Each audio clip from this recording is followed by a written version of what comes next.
Have you ever had the opportunity to visit one of our beautiful national parks, such as Shenandoah National Park or maybe Yellowstone? What about when you're traveling? Have you ever gotten off on a new exit and noticed how much time it saved you? Well, believe it or not, it's due to eminent domain laws put into place that have created those parks and saved you that time. In this speech, I will talk to you about how the invoking of eminent domain laws has had a major part in the creation and preservation of not just our national parks, but also how it has stimulated our economy. First, let's talk about what eminent domain really is, its history and its definition.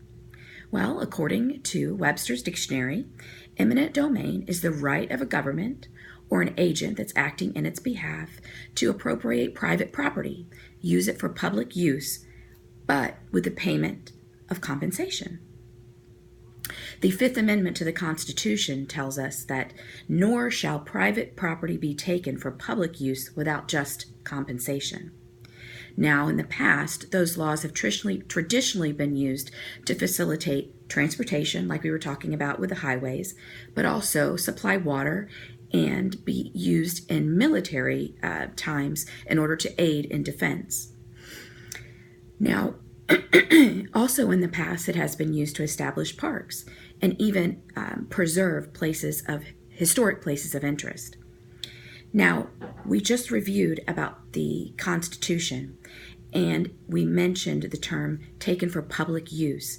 Who exactly determines and what determines public use? Well, this has certainly evolved over the centuries, but according to the Supreme Court in 1975, the public use and the public interest has to dominate or be greater than the private gain. So there has to be a balance between the landowner having a right to do with what they wish with their land, and the government having the ability to be able to acquire that land for the public good. In other words, the use of the property cannot be public if the owner is able to withdraw its use.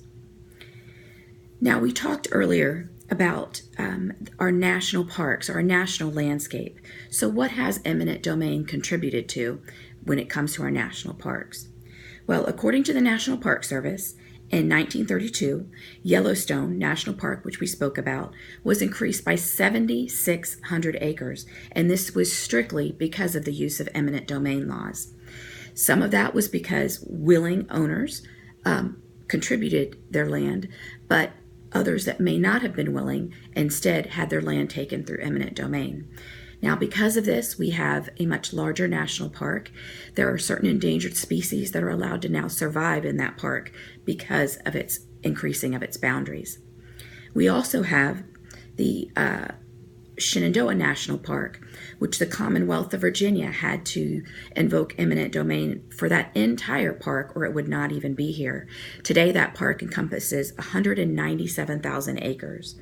It's home to very many rare and plants and animals, and then more than 1 million people do visit that park a year. According to a recent story told on CBS, eminent domain can be used for the good because highways are created, communities are developed, and all of this because of eminent domain takings.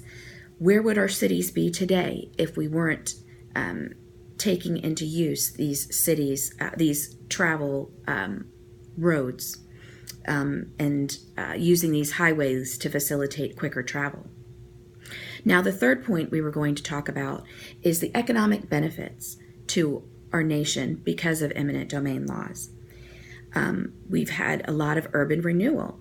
For example, if you were in a city and you were a business owner and you did not want to give up your property, that property then could not be taken in order to replace maybe outdated buildings. Or you could request or demand an exorbitant amount for your property.